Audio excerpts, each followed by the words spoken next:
discuss why you should choose adoption over buying from a breeder. We're going to start off with a couple questions. Does anyone in the audience have a pet? Did you adopt your pet or did you purchase your pet? What do you look for when you got your pet? What qualities were you looking for? Besides appearance, obviously.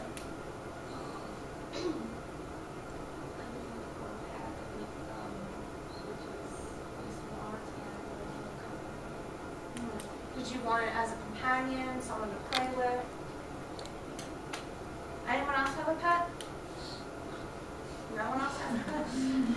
Alright. Well, I'm going to show you a quick video.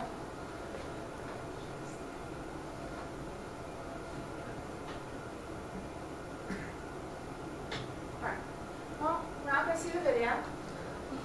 The video was just a compile of pictures of shelter animals, just to show you that shelter animals are not any different than animals that you get from a breeder. You can still find purebred animals in shelters, and they're just as great of an animal as a purebred pet that you can buy from a breeder, you can buy from a pet store. They are just as good at being a companion. Companion is one of the #1 things that people look for when they're purchasing a pet. A shelter animal can do just as great a job as being your best friend, cuddling with you, playing with you, and everything else. There's a large problem of overpopulation in America with domesticated animals, mainly dogs and cats. There are more animals than there are homes for these animals. So since there's too many animals, they end up in shelters. There are many reasons why animals end up in shelters. A lot of times, animals are abandoned by their families. They're taken to shelters by their family and left there because they grew too large. The family expected the puppy or kitten to stay a puppy or kitten forever and not to get any bigger. They financially can't afford it anymore. They're moving.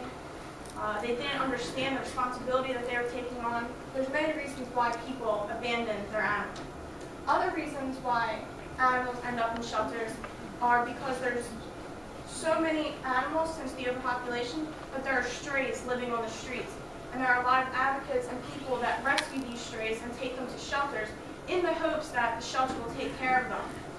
But due to the overpopulation issue, even the shelters are full. The shelters have so many animals that they resort to euthanizing them.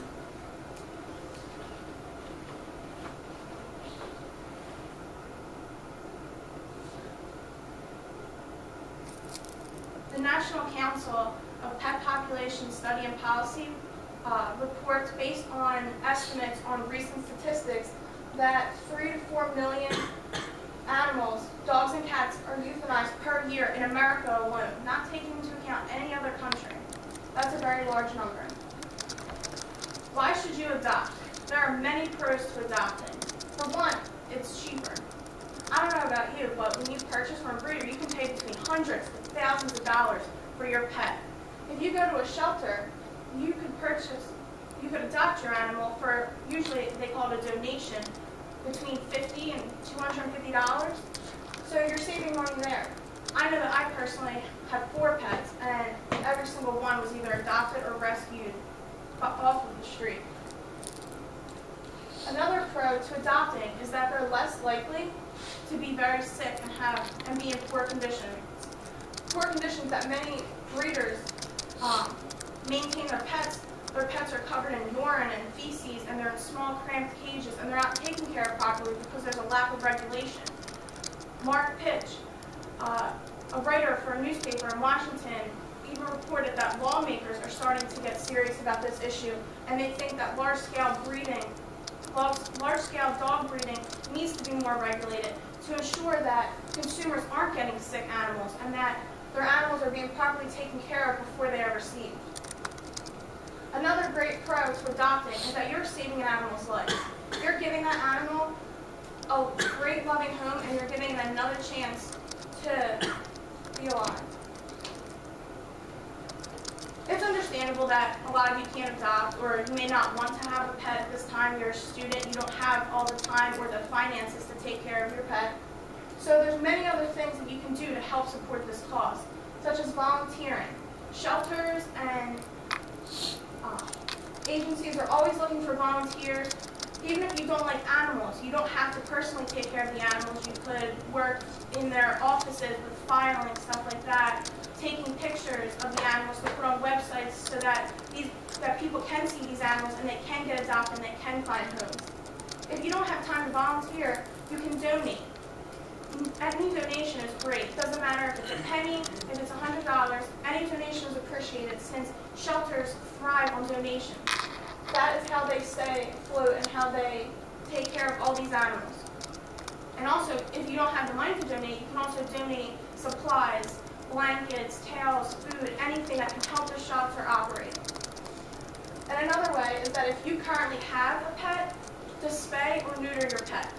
The overpopulation is due to all of these animals mating and creating more animals that don't have homes, and there's not enough people to give these animals homes. So if you neuter and spay your pets, we can keep the populations down. 2 doctors even said that the benefits are not only behavioral, but also health benefits to neutering and spaying your pets, and they will keep the health population, and they will keep the population down. Other issues,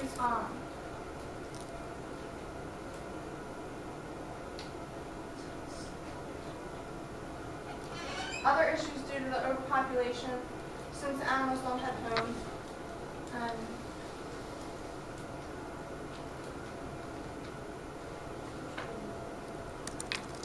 while the numbers are going down, this is still an issue. If we continue to work, we can bring the numbers down, get overpopulation into a good number where all these animals have homes. I don't know about you, but this issue honestly breaks my heart, and I urge all of you to try and do whatever you can for this cause. Even if you don't want to donate, volunteer, or adopt a pet, if you could just mention to someone when they consider purchasing a pet, why not try adopting? Any little bit will help.